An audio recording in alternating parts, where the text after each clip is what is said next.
Hello, good sir. Hello. How you doing? I'm fantastic. I'm excited. Thank you for being my first official podcast guest Thank you for having me. on the Dom's Dance Squad podcast. It's a true pleasure to have somebody like you, an aspiring musical genius.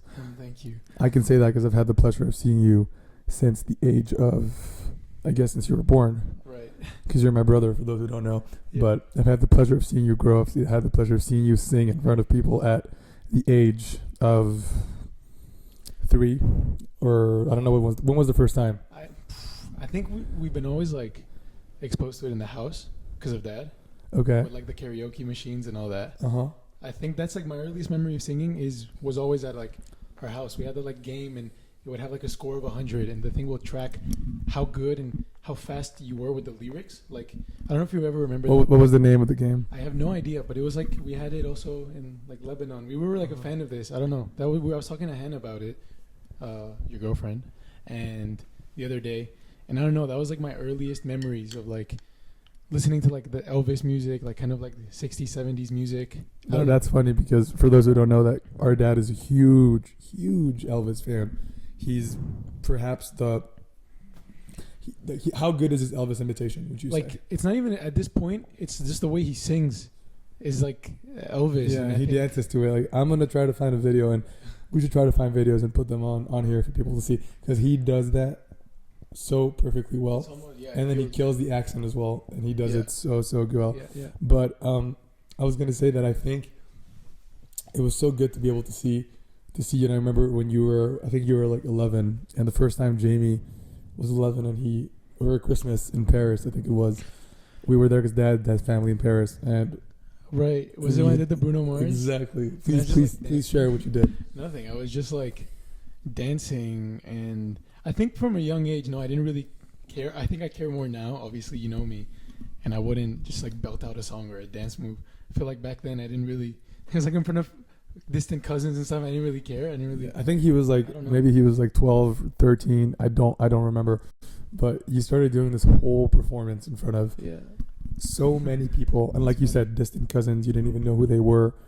And it was so funny because you did it so well. You had a hat on. You were wearing the Bruno Mars hat. Yeah, I like Bruno. And I think you were singing Runaway Love by Bruno. Is it by Bruno Mars? Yes, I think. No, that's Runaway Baby or something. Runaway Baby, yeah, exactly. No, you got it right. And I remember just laughing a lot, but loving it as well. The whole point of this story is that Jamie has been a huge into music since he was born. Basically, I think a lot of it is due to our father and his background, and his love for music.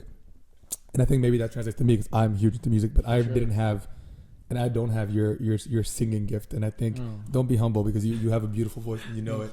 But Jamie's always sang so well. He's always been so unshy. Like, there's so many videos, and I want to put them at the end. Either put them, if you don't mind, on the podcast, or at some point we can like pause it. It can be like our ads for the podcast can be your at least for this one, it can be like or what if the ads for every podcast, because we were talking yesterday about the ads, right? How I wanted to make fake ads, but you were saying that there was no point. No, yeah. But what would you so I'm saying, what about if every time we get a guest on, the ads are something about the guest, like plugging something about the guest. That's cool, actually. You know, so as in your case, we can put videos of you. That's a cool idea. Thank you. Videos of you where you're... But they're old videos of mine. I would have to get that updated. For example, we did 2 or 3 videos throughout the podcast. 2. One, we show the one where you did When I Was Your Man by Bruno Mars. Again, you were clearly a huge Bruno fan, Yeah, honestly. I was like, 13 when I did that? That's cool. You were 13, and it's crazy because I just saw that video. With the buzz cut, right? The buzz cut, and you doing it in front of almost the whole school. Right. People who were older than you. Like, a lot of people already are shy to talk and walk in front of, just be in the presence of people that are older than them. And here are you singing at 12 years old in front of, what, like 50 people, 60 people? I don't know. But I notice in these things, I always get so nervous before doing it, and I shake and my legs shake a lot. But then as soon as I start singing, like, I want to keep like singing more songs. You know what I mean? Yeah. It's always that first step. But like, you talk about this a lot, that it's excitement. It's like the similar emotion, right? How like I think what we say is that, or what I've learned and what I've understood is the feeling you feel in your body that's when you're nervous is actually the same feeling you feel in your body when you're excited, and it's just a thing of your mind having to reframe it. So if you have an exam, maybe you're nervous for the exam, but maybe you could also be excited for it to finish and to be done. So, because you get it over with. So it's all about the mindset. It's all about reframing it. Yeah. Exactly. So I think in your case, so continue with your point. No, it's just that I don't know. I want to get better at that. Like putting it into my mind that I'm just excited to show people what I can do and be excited that they're gonna enjoy it, and that I'm enjoying it. So I think it's just that I just want to get better at, just so I can have also more of the initiative to be like, oh, that's cool that I'm gonna be singing right now. Not like, because normally I like dread it a little bit, like the night before, like a few hours before performing something on stage. Not that I perform every weekend, but when I used to do this at school mainly, I don't know. I think I would just get nervous and almost not want to do it. And I hate that. I wish I could just replace it for, excitement and be looking forward to doing it and then start singing it and then the excitement keeps on going, You know what I mean? Yeah, 100%. Because I think now a lot of the things is that you don't, I'll give you a lot of shit for this because you have such a beautiful voice. Thank you. And you'll see now when we plug those ads or those fake ads on those are on old. this pod. Those are old videos Old of Jamie. videos. Old videos, but I hope I've got they show your versatility, your range, and how crazy good you were at such a young age and how you could still be so good and how I wish you would do it more. Thank you. But I don't know. I give you a lot of shit for it because I think you have so much potential, and that's what sucks. Is a lot of people do not realize the potential they have. They don't realize how good they are, and you usually are much harsher on yourself. Yeah. So I guess my question for you is what do you think is, you're just saying you wish you could do it more, so why don't you do it? What's holding you back? I don't know. I think it's the whole process of like recording something and because I've tried, you saw, like, I mean, we bought the microphone and stuff, and I've tried to do covers and stuff, and I think I just gave up very quickly by not taking my time to figure it out. I've told you about like how like the instrumentals would not match like the sound quality of my vocals, and it would just be very weird. And I think that alone, that process, which is nothing, but I don't know, I feel like I'm just lazy with it. I don't know. I think we talked about this yesterday, how like I'm very lazy and comfortable, and I want to be less comfortable. I want to like, be hungry and, and want to, if that makes sense. And I don't know, I think it's obviously my mindset and my habits that I need to change, which I think everything that I do in my life correlates to this, like feeling lazy, like for example, sleeping later, and then, you know what I mean, in turn, not having energy for the day, and then, you know what I mean? Yeah, I fully get you. You talk about this a lot, and I fully get you. But then what would have to happen to get you to do that and to be doing the performances and to be able to, for you to showcase that voice with people? Yeah, I don't, like, that's what I'm trying to figure out, but I know, like, no, I think I know the direction I have to go in, but for some reason, it's like I don't care enough, but I want to care. I don't know if that makes sense. No, I like, understand. It's weird. It's like, I don't care, but I care a lot. Like every single day of my life, I think about like my future and like where I know it can go, but yet I'm in the same spot because I'm not advancing. And I totally get that. I totally see that as well. I see what you mean, but I think it's like what all these people say it on X all the time on Twitter. They're always saying, you could always say you want to start tomorrow. You could always. It's a typical thing, and everybody says it, and yet everybody knows, but nobody does it. It's the same thing. You just need to start. You just need to go and start posting videos, start using TikTok, start whatever it is, post those videos, because you're lucky that you live in a world where, yes, there's way more competition, but two, there's so much more for you. There's so much potential. You could do so much. You could go and actually try and find someone. There's a little bit of someone for everybody, if that makes sense. And you never know. And I think at the end of the day, the thing that I love, that Rick Rubin always says, what does he always say? Ignore the fucking audience. Yeah. And you just do it for yourself. Just do it. You're right. Yeah, that's what I also need to. That's why, like, I want to post little things on like TikTok just to try and build a little audience, even if it's nothing to do with singing. But it's not. Don't even think about it that way. See, that's your first mistake. Thinking about it being in the way I need to build my audience. Right, So but just essentially, build your singing voice, build your career, build your ability to start singing. Because right now you're not even doing it. You see the difference?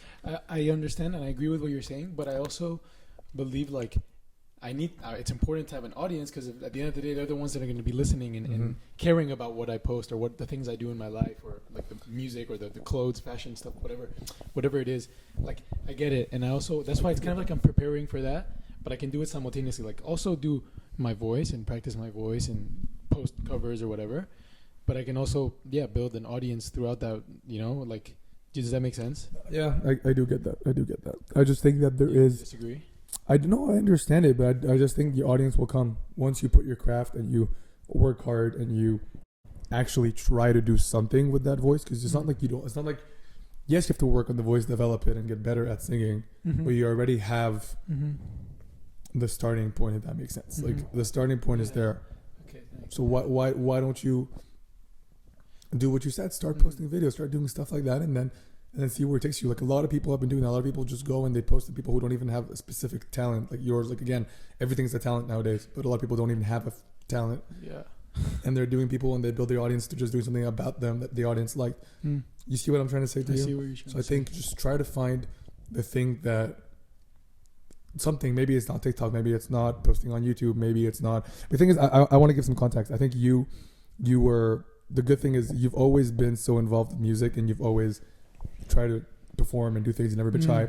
But I think what's been interesting is also your ability and willingness maybe to always do something and then stop. Like Jamie's been, for example, he'd be, I think when he was like 8, he had a magic phase, and you'll tell me, I don't know if this is in no particular order, but I think he was 8 and you had the magic phase and you spend like hours self-teaching yourself on YouTube, correct? Yeah. Yeah. And then what, you would go and you would start going in the middle, I swear, we're in the middle of dinner. People, like, doesn't matter if you knew them or not, you would go to the table and start doing fucking magic tricks and you were killing it. People were amazed by seeing an 8-year-old, 9-year-old being able to do such good magic like that. And you learned what in like 2 months? And it was through YouTube, but like this, I feel like I And had you were more. applying it. Yeah, You but were I feel like applying I what had you more were passion for those little stupid things, whatever. Well, magic, whatever, or the tech videos Mhm. that I was doing later. I feel like I had more passion for those things than right now for like the music. Even though I know it's weird, like I know I really like music, but I feel like I'm not passionate about it yet. And I get that, and I think the passion will come. But again, maybe you don't want. But like, a lot of people say this: follow your passion. I think it's more building with your passion. Yeah, I think that's the difference. And people say, yeah. "Oh, I'll just follow it and see where it takes me." No, go and build with it. See if you like it. It's right. and that's what I'm saying. Cool. I think the music, the magic thing was interesting because you just didn't think about it. That's what I'm saying. I think there's such a beauty in being and having that childlike curiosity that people lack. Yeah, This is the thing that people always, and just we all struggle at hitting and striking and finding inspiration and creativity because we're so blocked and we thinking in that way of, I don't know where to go. I don't know what to do. I don't know how to follow my passion. What do I do today? How do I start? Somebody was telling me the other day, I don't know how to, they want to start a newsletter. They don't know where to start it. Just start it and see where your writing takes you. Just like sometimes I know it sounds easier said than done, but in your case, for example, here is look at, again, take yourself. You were 8 years old. You were just a child. You followed your curiosity. It somehow took you to YouTube, took you to magic, and then your whole recommended feed was only magic videos. You learned a G, and I remember it's so funny because every time we're like in some restaurant where the restaurant hires a magician. I was a little shit for doing that. Dude, it's so funny because the magician would come to our table and you would be like, you would come and tell us. And sometimes when you were younger, obviously you didn't know and you lacked some social awareness. And you would go and tell him like, I know exactly how you did that. Yeah. And because you were so cute and you were so young, the guy was like, he would like agree. And sometimes he would try to like finesse me and like, and you know, but yeah, after when I was a bit older, I realized that's just like not okay. Like pretend. Yeah. You know, like it's funny. guy, No, it's his so craft, funny. and I'm it's like, so funny. a fucking But 8-year-old. I think my point of what I'm trying to make is you followed that childlike curiosity that got you to magic. And then for 2-3 months you did magic. And then in typical Jamie nature, you got bored. I think, well, yeah. But I think this was like a long phase. I think I did it, for about maybe like 2 years, a year and a half to 2 years. And then I just completely, I don't know, I changed like my whole personality kind of. I became very introverted. Yeah. Like, and started. Walk us through that. Please walk us through that journey. Yeah, I don't know. So when I was about like, I think like 12, 13 till like 14 around, I just like became very introverted. But like consciously, I don't know. It's weird to explain this, but I thought I was like I don't know. I was very critical of myself for some reason. And now reflecting back, I don't know. I forgot about these things and like, I don't know. I think I was a very kind of extroverted kid, and I thought, I don't know, maybe people would dislike me because I was very like too much and unintentionally rude and like I don't know. I can't think of a specific example, but I think maybe my personality was too much and. I thought maybe I was not being a very good person at times when I was a kid, but I was just being a child. I didn't know any better. But because that would cause that, because I was very, outgoing and, I wouldn't really reflect on what I was saying and maybe I was hurting people. So anyways, long story short, I didn't like that maybe people thought that I was, not, that I was a little bit of an asshole or a dickhead. So I just became very introverted and a little nerdy and which is not a bad thing, but I just completely like consciously changed my personality. I even changed my friend group. I I don't know. I became a kind of a different person and started uploading tech videos on YouTube. Which That's funny. what I wanted to get. Like at. I ended up like I changed my whole personality, but I ended up like. Well, I changed my whole personality kind of, but I ended up like building a new passion like that, like the tech. Like for the longest time, I wanted to do stuff with technology just by reviewing little videos and hacking your phone or whatever. I did turn into like I really thought I was gonna hacking your phone sounds so bad in this context, but he wasn't hacking people's phones. He was just teaching people on YouTube how to access, for example, and hacking like the beta versions of iOS and stuff, like right? Stuff called jailbreaking. Like just had to like get more out of your iPhone. Who was that? Sorry, who was that YouTuber that you were Marcus Brownlee. Yeah, shout out to him. I remember that. Yeah, I love that guy. He's cool. He's dope. No, but it was funny. But I think that's another thing is, again, you accessed and you found you followed your curiosity again, and it somehow maybe you changed your personality and you did everything you just said. But look, it led you to the YouTube videos, and look, you started uploading videos like once a week. Yeah, that was pretty regular. I was at first a little inconsistent. And tell me, like, what was the process? You were like filming yourself, showing people how to unbox and how to do it, and then walking them through it or sharing your screen. Like it depends. I went through different processes, and I've got through uploading, and actually people commenting. I found a new process and a new way of making videos. My first ever video, which was now like 7 years ago, dude. Was just how many subscribers did you get in like a couple weeks? In like a couple of weeks, I think I got a few hundred. And then I was very inconsistent, so I lost some followers, which was about my fault. Overall, after I ended up getting like 1K followers, subscribers, which is not bad, but she's going crazy. The dog. Know. Our dog Molly is going crazy. She's liking this, but no, continue. So at first it was a screen recording, and you can hear my audio. You can hear me, installing an app and like how to get. You remember like Snapchat Plus, which is like changing your geolocation. Okay. You remember shit like that from your phone instead of plugging it through a computer. So I started with that, then started just recording with like my iPad, and you could see my hands, and I would kind of like build a set. Only like there was like my desk and like a little set with like photos or like tech like boxes of like an iPhone behind, you know what I mean? And I just show people random tech shit like installing apps. And they were loving it, right? What were the comments saying? I don't know, like very supportive stuff. And obviously there's I think maybe like a few like there's always like haters everywhere, but like it's funny like people are hating on like a 13-year-old. What were they saying? I didn't really care, which is I think is cool. What were they saying? I don't know, like there's a bit of everything. Like people would think, oh, I'm copying this guy. I'm like, but I was just getting inspiration. I didn't know like I was looking at, for example, Marques Brownlee, how he was doing videos, and I would imitate his style and like his thumbnails and imitate this other guy's, just to get inspiration and. Because I wanted to learn. Yeah. I didn't know anything. I was like 13, 14. And then you had hit like 1K subscribers, right? Or like and one of your videos. One video got like over 100,000 views, which was nuts, and like thousands of likes, many dislikes. Because at some point, the video was so old that whatever method I was showing them just didn't work anymore. But it kept on growing, and people were just shitting on me in the comments. But I was like, dude, this video's like 4 months old. It doesn't work anymore anyways. I was like pinning a comment. That's so funny. I just think that goes again to show you wanted to learn how to jailbreak and how to do all these things on iPhone and then show it to people, and you did. Sure. You see that's the whole point of the conversation right now is you found that passion in that case, whatever that passion was in that moment, right? Which in that case was the jailbreaking and showing people on what to do with iPhones and how to do it and whatnot. Yeah, exactly. And again, you spent 3-4 months doing that, and then every time, again, just like with the magic, family dinners, whatever it was, and he would go and he would start jailbreaking people all the time. Not jailbreaking people, but jailbreaking people's iPhones. Yeah. Where? In the middle of dinner, you would go and they knew Jamie was and you were the tech guy, dude. That's funny, actually. You say that. Like every time we had Wi-Fi problems, we had I don't know, like connection problems, or anybody had any problem related to anything with technology. Who was the guy? I was the guy. Yeah. I almost got suspended at school. Why? When I was like, I don't know that story. I was like 13, because it wasn't that serious. They were just like, our school, they would blow shit out of proportion sometimes, and not to throw any shade, but. I was like, again, 13, and we had school iPads for our grade and stuff, and it's pretty cool. I didn't get that privilege. Yeah, we got that, I remember. And Apple, every time they release a new update every September, and this was like June, before school was finishing. Anyways, long story short, I downloaded like the pre-version of a beta version of the software that was going to come out in September. In June, I downloaded it on my iPad. And it was like a whole new software, and some apps were not compatible that I needed for school. And anyways, my friends saw that update and they wanted it. So I like in lunch I would like update it for like 10 people on the school iPad. And then one of the IT guys found out and got mad. And then I lied to him. I was like, no, the update just appeared here. And anyways, they would get very upset. Dude, and, like, this is so funny because this is like other people during school lunches are like selling vapes and giving shit to This is people. what we did You were hacking and giving people new updates. I think that is so funny. Like the difference. I like installed games on their iPads because we didn't have App Store.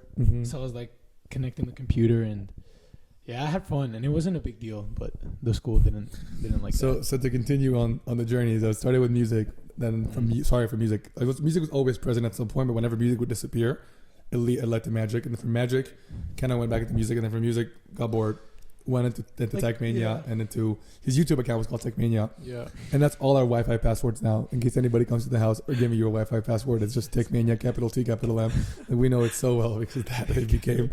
The tech guy was the one installing the fucking Wi-Fi, so he decided to coin the Wi-Fi passwords after, or coin. But you were also pretty tech savvy. You were good at... Not to your level. No, but like you had your own thing. You would edit your... You remember you would do those editing videos every holiday? Those travel videos. For like 3 years or 4 years, you would go to Lebanon and we'd go to the mountains. You would go to your friend's, little village house or whatever, or going skiing, and you would put a song and it would fit very well with the video. Like you were also doing, but I think shit, just in a different the scale. bigger part of it there was the music. I think I was always trying to find ways to link the videos, and editing. The editing was more done for the music. Like I was trying to find ways to make the music fit, or the editing fit the music. I remember this one thing you would like. It's like you're jumping in the boom boom. It like I know exactly the one you're talking about. Part of the song. That's true, actually. You were always like. You would pay attention to the song. I feel like the song was more of a focus than the... Always, yeah. But it's cool. So, and then tell me, what did you go after? What was the phase after... So I remember the phase after Techmania and after was like music. Again? Like me wanting to be like an artist. I didn't do much, but it was an idea. I think like you started playing... At some point you started playing the guitar or the drums. There's a video, and I want to put a video of you. I have that video that I recently found on my phone of you playing the drums. It's insane. It shows how good you were, dude. It's hard. Okay, thank you. But I'm telling you, so I will play that, and thank you. Whenever we take a break, we'll pause it there and we'll show that video.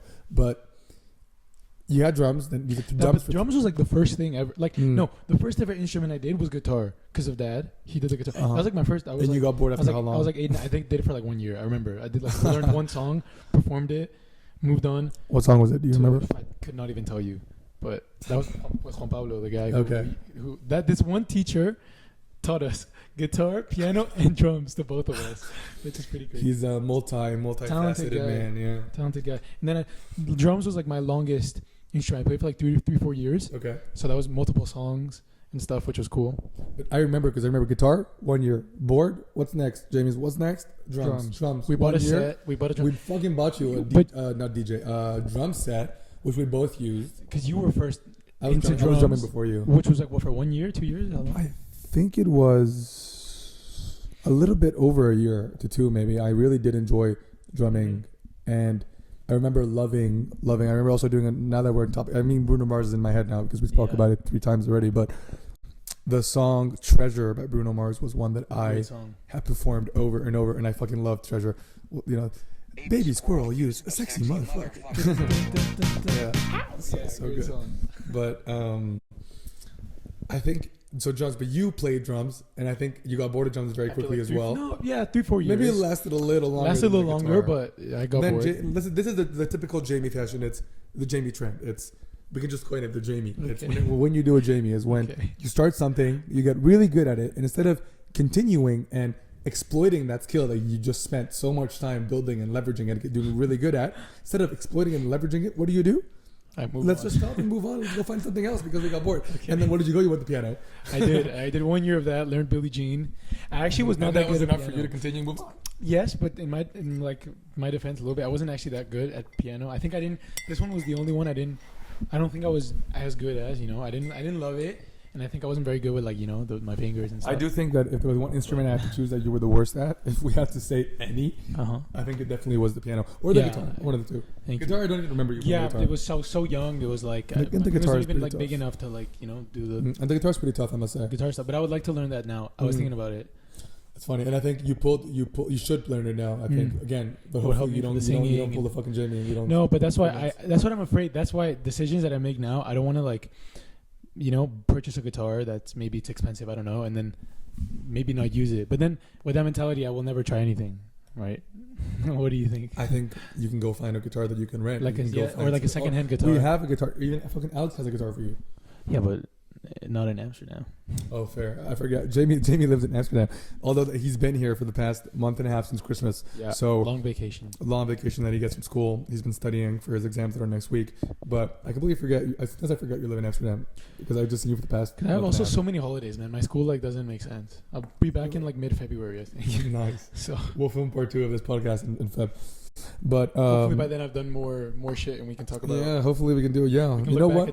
That's how I'll incentivize you to come back on. You just use this as a testimony? No, what is it like when you as a witness? I guess a witness. All these people are witnesses. Yeah, and me. But I would say more is if you want to come back in the pod, you use it as an incentive to have something to talk about. That you did I won't be invited if not. Otherwise you won't be welcome. No. Okay. But what was I going to ask more is.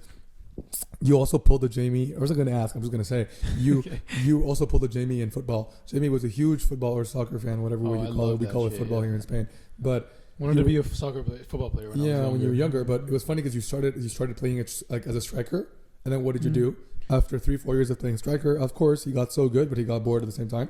And what did he decide to do? What did you decide to do? I became a goalkeeper. But I wasn't. Yeah, I was okay. Which, if I may add, is very less exciting for your parents and your brother to watch. You guys just fair enough. I barely had the ball right, but yeah, I don't know. But then I went back into it. Right, you went back into striker the past 2 or 3 years now. Yeah, 3 years now, and I've been loving it. Because he's having so much more fun. Yeah, thank you. You're fucking good. That's what I'm saying. I think the message that I wanted to put here, one of the many things that I want to talk about was, I think. You know how to access your creativity very, very, very well. Thank you. I think you know how to find it, but I think the key lies in kind of letting go and allowing yourself to find it, because I think now you're a little bit stuck. It's funny, it's kind of ironic because your whole life, and we've just walked through most of your life, creatively speaking, and your whole life you've found those little things that attract you by just following legit your curiosity, like a little dog, or like Molly when she follows like her food on the floor, right? And I think the key is, if you want to kind of go find that curiosity again, and more specifically access your creativity the way you were for the past 18 years of your life, I would say is try to access that childlike behavior that you had. Try to remember, what was it that brought you to magic in the first place? What is it that brought you to the singing, to the guitar, to the piano? You know what I'm trying to say? I think there was something so, like, you didn't care. You didn't know that you could care. You know? Yeah. So I think it's interesting, and I think now it's funny that we're talking about this, and I think it's very timely because you're struggling to access that creativity. Is that fair to say? Fair to say. Something that you easily and effortlessly used to access with no problem when you were. That's true. It's a good way of putting it. So I think that was one of the reasons I want to talk about today, and I think you were a great guest because I'm writing a lot and learning and studying a lot right now about accessing your creativity. You know, I'm studying Rick Rubin, learning from him a lot, and a lot of things he talks about. Obviously, it's how to access your creativity, and I think it's interesting because you've done it so effortlessly for years and years and years, and now when it comes to the point when you want to access it, I want to make it like a career, hopefully out of it, you can't. And it's funny, and I think this is something that I tweeted about. Remember when I said a lot about how intimacy comes after identity? Remember, that's one of Erickson's psychosocial stages. Erik Erikson, this psychologist, he developed this theory of, I think, building up on Freud's theory of the psychosexual stages, he built the psychosocial stages, and it's the psychosocial stages of development. Whereas identity always comes first, and after you resolve your identity, meaning who you are, what you choose to believe in, what it is you want to do, what is that career you want to do, you can then focus on intimacy, not just with a romantic partner, but with a platonic friendship or with a professional partner, colleague or whatever it is. And I think it's interesting because I was saying how when you search for more, or when you want more, like in your case right now, you search for more, but you don't always end up with more. Yeah. I think that's such an interesting thing, and I think that's exactly what's happening to you right now. It's true. And I think I'm like, I'm thinking about it too much to the point. Well, thank you. I don't think it's fair to say that like You see, I'm not trying stuff to be able to go with the flow. You know what I mean? Like, it's not fair for me to say like, oh, I'm waiting to see what life will bring to me, and like when things are meant to happen, they happen. But like, I'm not even like putting myself out there or trying enough things for for life to do its thing, or for like for like shit to not just happen. Things don't just happen, but to attract the things that I need, or you know what I mean? But does that make sense? What's your biggest blocker? My biggest blocker? What do you mean? What's blocking you from accessing that? Nothing is blocking. I'm blocking myself by not doing anything about it. Like, I'm fully aware of this, and that's what I want to get out of. Well, I think the first thing is acknowledging it, and you have. Then I think moving forward, what you can do is try to, like I said, there's no recipe. Whatever works for you or whatever worked for me, it doesn't have to work for you. It's like when you give advice as well, to be very careful, because you don't want to get too comfortable with taking somebody's advice. I think definitely try someone's advice, because it could help you, but always think of other ways. Maybe there's a better way. Maybe there's another way that you could. Another way that you could find. But I think the important thing for you is right now is, and the advice I would like to give you is, if I may, of course, is try to access what you did as a child. Like, try to remember what were the things. Try to like engage. Firstly, try to meditate a little bit. Try to journal. I think that's one thing that I cannot recommend more. Is what I always tell Han, is what I always tell so many people is go. And I mean, everybody says it, but it's like the one thing that everybody says is everybody says they journal and they meditate, and people get so quick to just stop because they see it doesn't work. Think about it. They want immediate results, no?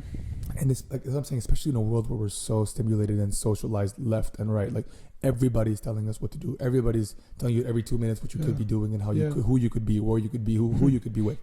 I think the point of what I'm trying to say is try to access your thoughts. Try to be by yourself a little bit. Try to find out what it is you like, what it is you don't like.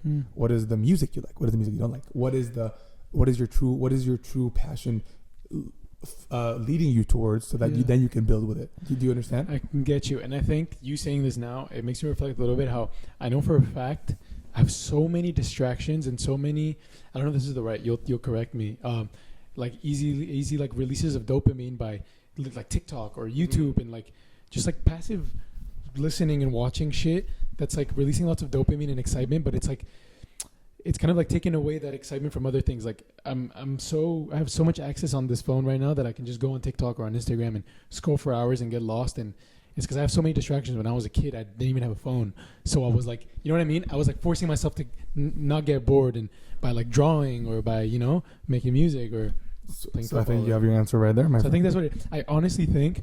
This is what I started doing in the beginning of 2024. But then I stopped a little bit from because I had the operation or whatever. But I would like not use social media. I put as a resolution, I forgot where I wrote it. I think I wrote it on Notion or something.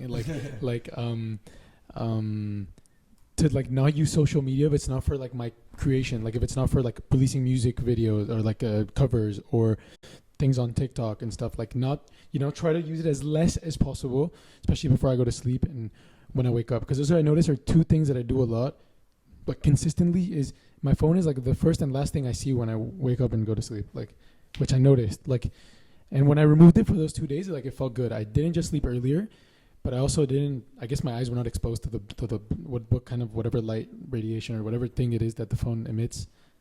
I don't know. And also that red thing that you've been using, like to turn your phone red, like the screen red at night at like 8 p.m. or so. I'm starting to do it a little bit. I guess does it help like to see?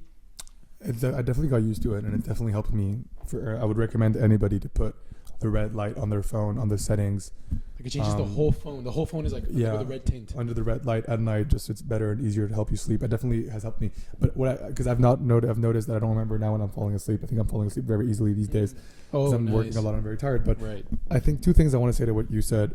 Is so one. I jumped. Is no. It was good. I think I liked a lot. You were saying how. Firstly, how do you go back? You think you hit the nail on the head. You said, when I was younger, I didn't have a phone. I didn't have as much social media, as many distractions to release my dopamine this easily and this cheaply.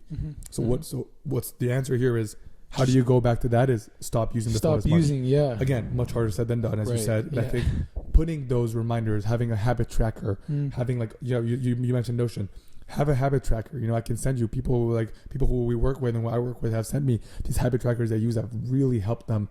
You bought me this book about habits. Read about those things, but also force yourself. Journal every day. Ask yourself every day what went well, what didn't go well. What can I do to improve tomorrow? What's one thing that I can add maybe to my everyday life that could help me? Maybe start using alarms. It's one thing that Jack always said was hinging with alarms. He was like, pivot with alarms. So for example, put an alarm into a certain task and put yourself like maybe an hour. For 1 hour right now, your phone is going to be in another room. You're going to be in your room and you're going to be working on that task that you set out for that hour. Do you understand what I'm trying to say? Yeah, I see what you're saying. I think that's the first thing. Second thing is use the distractions, but skillfully. Meaning, if your phone, I think the phone should not be a distraction. I think a distraction should be like pausing from a task. So you are saying you don't know how to start. You don't know where to start your videos. You don't know how to start, period. Right? And a lot of people have this problem.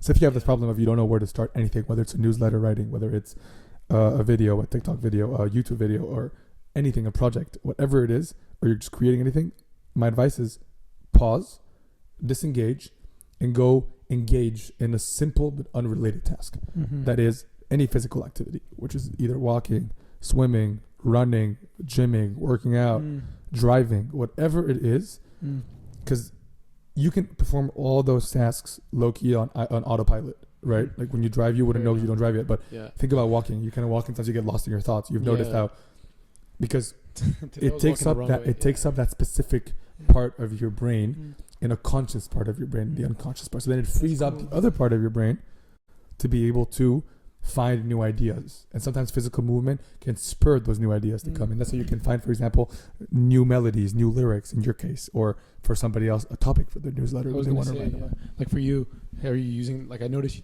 the other day you were saying how, because you're always working with music now as your job, and also like because you enjoy music a lot, when you go walk the dog or whatever, you don't bring your earphones anymore and you're kind of in your thoughts. Do you, has that, like, have you noticed the difference? Like literally giving time for your mind to just like go anywhere. But it's like the way I see, to answer your question, yes. And the way I see it, it's like emails. We get 1,000 emails, let's say, and then nobody, or even WhatsApp, you saw sometimes on WhatsApp people have like 100 messages unread.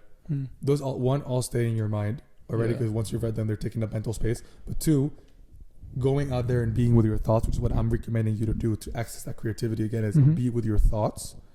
Because if you're with your thoughts, you're able to start going one by one and getting to the bottom of each one, if that makes sense. Yeah, that makes sense. You see what I'm trying to say? So you being me, for example, I'm out there, I start walking, and whenever I'm walking Molly, I don't take my headphones anymore. I don't take my AirPods. I don't take my phone, because I'm able to, I'm always on the screen at home, so I'm trying to minimize it. And if it's only for 10 minutes, just walking her, I'm down to do that. Of course. But I think the second thing is that I've found I'm able to access and see things that I wouldn't have seen if I was too busy. Like I'm finally allowing myself to start, even just start thinking about what I was just writing or learning online or whatever I was doing 10 minutes prior to that. It's all simmering and slowly coming into something more meaningful. Making sense. And I think nowadays we don't allow ourselves to kind of simmer and sit with what we just learned. We just go on to the next thing and the next thing. Let's see how much we can fit. Quote unquote get bored. Like I don't know if getting bored is the word, but like you said it. Yeah, if that makes sense. You 100%. And I think that, so I think for you will access that creativity and you'll find your creativity the moment and the minute that you learn to get bored, quote unquote, and the minute that you learn more specifically what I want to call is disengage or distraction. But use the distraction skillfully. Yeah, good distractions. And let that be the player and the force that allows you to access that creativity again, to allow you to know where to start. Do you understand what I'm trying to say? I do get what you're saying. I have to think about that. Like I have to start doing that more. And if I may, I think make a plan. Like give yourself a 30-day plan, and then, or give yourself maybe a 90-day plan or a 6-month plan. Put the big vision that you want, put the super unrealistic big one. This is another thing that Jack always says, and it's a shout out to him, because he always says, give yourself a 6-month plan, or even more, a 5-year plan. Something that you have a massive unrealistic vision that if you told anybody, they think you're crazy. Like at that dinner, when everybody were at family dinners and they ask you, Jamie, what it is you want to do? You never know how to answer. You never know how to answer it, because you're worried that if you say I want to be a fucking singer and I want to succeed and I want to be an artist, they're going to look at you and they're going to say, what? Like, what the fuck you're saying? That's unrealistic. Correct? Yeah, true. So what I'm trying to say is write that down somewhere, physically and on a computer, and then start breaking it down. Reverse engineer how you'll get there. So from 5 years, go to 1 year. And then from 1 year, or go from 5 to 3, 3 to 1. Then from 1, bring it down to 6 months. And then from 6 months, bring it down to 3 months, 90 days. And then from 90, bring it down to 30 days. And then what's your 30-day plan? How, from today, so let's say Feb 1st, when you get back to Amsterdam, from Feb 1st to March 1st, what can you do in those 28 days to properly get to the goal that you want to get? So put a goal for, on March 1st, I would have liked to have released 3 covers on TikTok. And start doing that. Build step by step, go slowly. And then before you know it, the 6 months will come and you would have done the thing of releasing your first song. Example. Right. But do you see what I'm trying to say? Yeah, because I didn't go from 0 to 100. Like releasing a song is my first goal. That makes a lot of sense. Yeah, I don't do that, and I don't plan it like at all. Really, like I'm not which I think is obviously not advantageous for me. I should plan. And for everybody, not just for you. Like a lot of people don't take enough time to do what's best for them, and they don't realize that those little things of planning and thinking ahead and spending every little second, maybe not every little second, but actually planning the months and what you want to strive for will lead you to get there closer, because you're actually going step by step. And like you said, and put very elegantly, you're not going from 0 to 100, but you're going from 0 to 10, right? 10 to 20, 20 to 30, and so on and so forth. I like that. So I think that's the number one thing that you can do to access your creativity right now and to find it again. And before you know it, your first song will be out. Right. And I think that's amazing. What kind of genre do you see yourself going into if you have to choose right now? Or don't put yourself in the box. That's another thing I want to say. Don't give yourself a label. Right. So I think if you give yourself I want to rap, or I want to hit the Bruno Mars kind of vibe, the Silk Sonic kind of vibe that we love. Yeah, that is. I think you start trapping yourself in the limiting box of I need to access that and be that way. And also, I don't think I've tried enough yet to be able to tell what's best for my voice, or not just for my voice, what I like the most. I still haven't tried it. I still haven't experimented enough. Like, the only thing I've only written one thing in my life, that little thing, the challenge that I did like in 2020.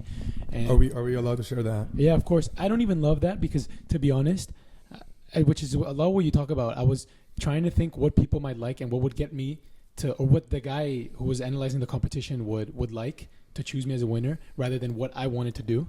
So I actually don't even like that cover, or the lyrics are very like cliche cringe that are not even true to me. I know it's not that deep, because it's like a 10-15 second lyrical part that I had to write and sing. But I don't know, I think I wasn't, it was like I liked it. It was very, but it was poppy kind of, and I don't love that. Unfortunately, it's like what kind of gets people famous is like what's commercial and what goes on the radio and all that. But I think also authenticity does. And if you have authenticity and honesty and credibility, and you can show that through your music, then you can, But I think, just to give the context, you were it was a competition, right? And you had to release. And like COVID, I remember like 2020, April 2020. Remember exactly.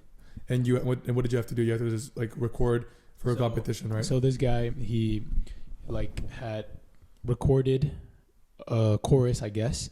You can hear his voice, and then it like cuts off. He's like, this is where you guys will sing, and the instrumental still plays in the background, but it's just silent. You basically download that, and then you create your own. You pick the melody. There was thousands of people that, like, I remember I was scrolling because I was curious under the hashtag, and I was seeing so many different people, like the amount of ideas they had, the different melodies. Like, people were doing a country version of, some guy was rapping on it. This girl low-key sounded like Kehlani, and it's like so cool the way she was, like a kind of R&B. She made a song that sounded very poppy, kind of like an R&B, because of the way that she was singing it and stuff.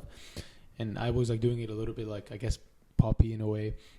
But yeah, and then I just submitted it on the Instagram and for him to see it, and I did not win. But I found out that after, the people that won, they didn't even get to sing it. It was like they basically wrote the lyrics for 2 other people to sing it for them, for other vocalists. Yeah, which I wanna if it's okay with you, let's take a little break, and I want to play it right now on here.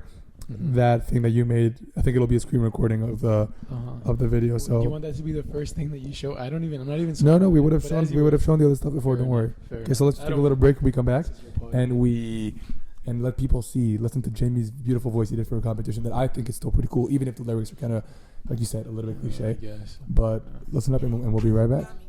Yes, sir.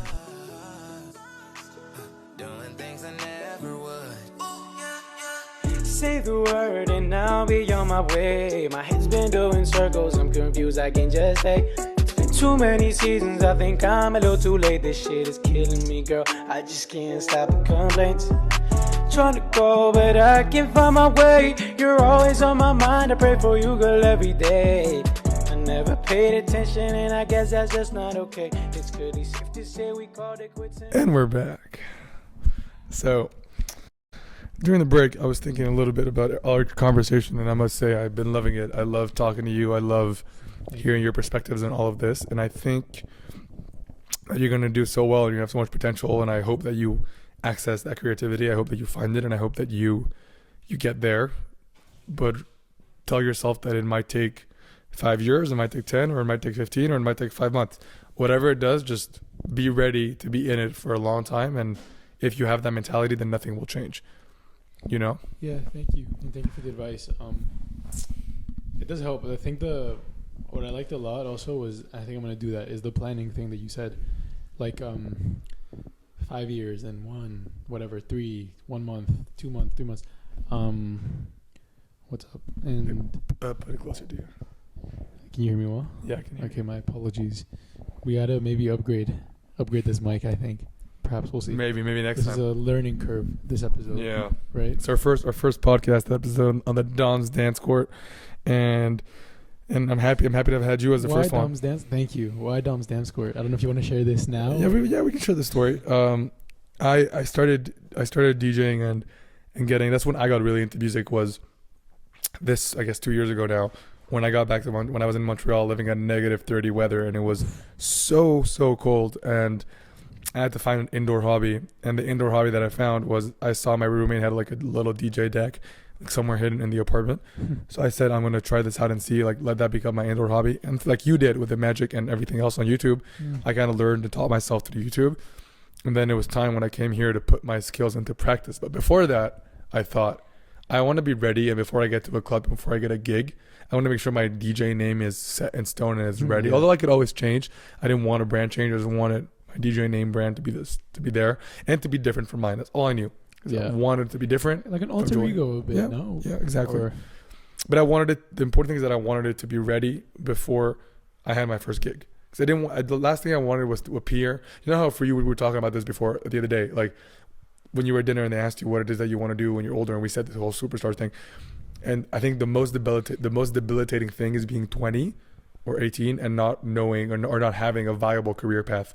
So for me, it was like the most debilitating thing that I could have imagined was getting to a DJ gig and not having a good DJ name ready. right, I get you. So to plan for that, I remember we were planning before I had even done any mixes or had even done anything in front of a single soul. I had maybe done it in front of my roommate and in front of Jamie, in front of my cousins and my girlfriend. But otherwise, I had not performed once in front of anybody. Right.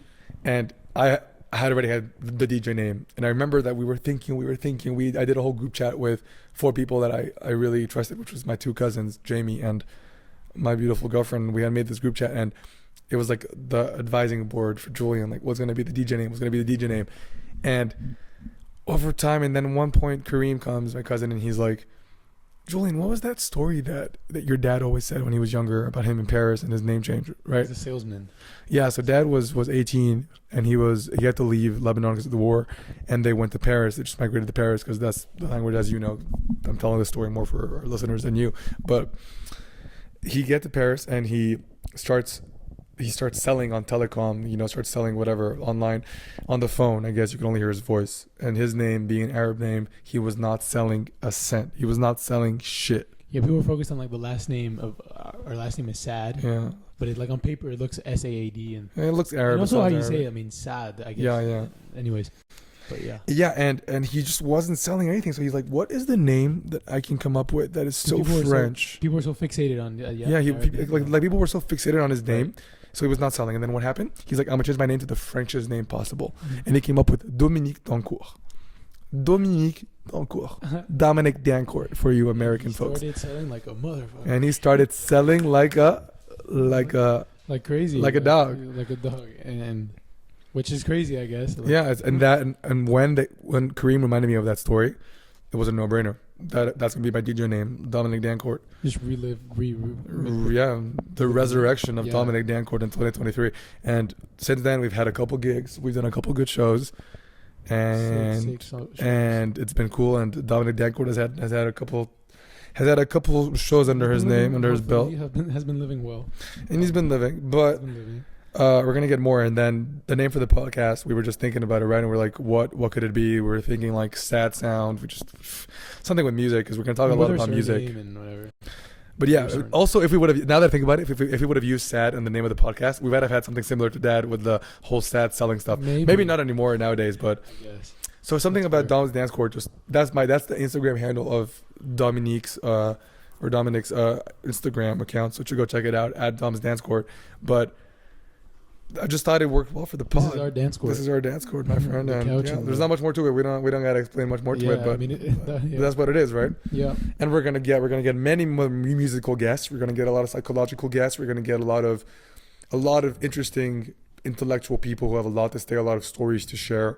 So definitely tune in if you care about music in any way. And I know everybody has some sort of affinity for music, and you love music in some sort of way. So before we end, Jamie, I'd like to ask you firstly to share with people what are your favorite musical genres currently of the moment. Wow. What is one song you'd like everybody to listen to after they're done? Wow. And okay, let's start with those two first questions, and then I'll leave you with the last one. Right now, literally like 2 days ago, I'm rediscovering bossa nova, because I just picture myself every time I hear it. It's very cliche, but like in a very vintage car, strolling around with my significant other. And just like identity before intimacy, my friend. Yes, okay, but it's just I'm just picturing it, whatever. Continue. Because ultimately that's where, I want to obviously have a girlfriend, a wife, whatever. But anyways, that's not the time right now to think about that. But yeah, I've been listening to bossa nova, and I really like, I like how calming it is, whether I'm studying or hopefully I'm going to use it when I'm journaling or something. But listening to that, I'm always listening. What about the bossa nova music has captured your heart and your soul? I love that I cannot understand a word of it because it's Portuguese mainly, and I like that. I mean, I can understand some things because of Spanish and whatever, but I like that I cannot understand. I love I just obviously the instruments. I mean, the way you can hear, and this is what you were talking about earlier. Sorry to kind of switch with like in your Twitter was about headphones versus speakers, and how when I'm listening to headphones, I hear every kind of like an illusion. Like I hear every single instrument, every single thing, and I love that. I mean, I listen to my music, and you get lost in thought much more easily. Yes, fair enough. But it depends on the bossa nova I'm listening to. That sometimes it's kind of like background music, dude. And it's pretty cool because you're saying how, I think I was talking to Jad about it, and he was saying how for like when it's foreign music or language you don't understand, you can use like a lot of people struggle with lyrical music when they're studying or engaging in deep focus work, like journaling, writing, anything that's is more necessary to be paying attention with. But you could listen to lyrical music that is foreign music or music you don't understand the lyrics to, and I can guarantee that you'll do fine. And the music might not be as easy to focus compared to like lo-fi or binaural beats or just non-lyrical music as a whole, classical, whatever you have. But try it with the bossa nova. I love that answer. Okay, and what's one song you want everybody to check out, whether it's bossa nova related or just any song right now that you're loving, that you love everybody to check out after this? This is the only one that comes to my mind, and I don't normally listen to this kind of music, but shout out to Hannah because she recommended it, or like she had a playlist created by it, like inspiration of it. It's 23 by Cleo Soul, and I think I don't normally listen to that music really, and I think it's so chill, and kind of the beat kind of switches throughout the song towards the end. It like I don't know how to explain. Like you really got to check it out. 23 by Cleo Soul. I think it's if you like Salt, then you're gonna love Cleo Soul, right? The band Salt. The band Salt. Great voice. The kind of like it's kind of like a I don't know how to explain it. You kind of you know the song. I do. The way it starts. We'll play it now. We'll end the podcast with that song. But so that's Jamie's recommendation song of the week for all you folks out there. Is 23 by Cleo Soul. Be diverse in your music listening. Yeah, listen to it if you haven't already, and definitely go check out Salt as well. They have great music. I think that's one of my favorite stuff I'm listening to now in the mornings. Really has been a lot of Leon Bridges, I must say. So Shad will be happy to hear that. But Leon Bridges with Krugman, if I may be very specific. I always love Krugman. Yeah. Krugman is my artist of the month, and my artist of the year so far. But what's your song right now of the day?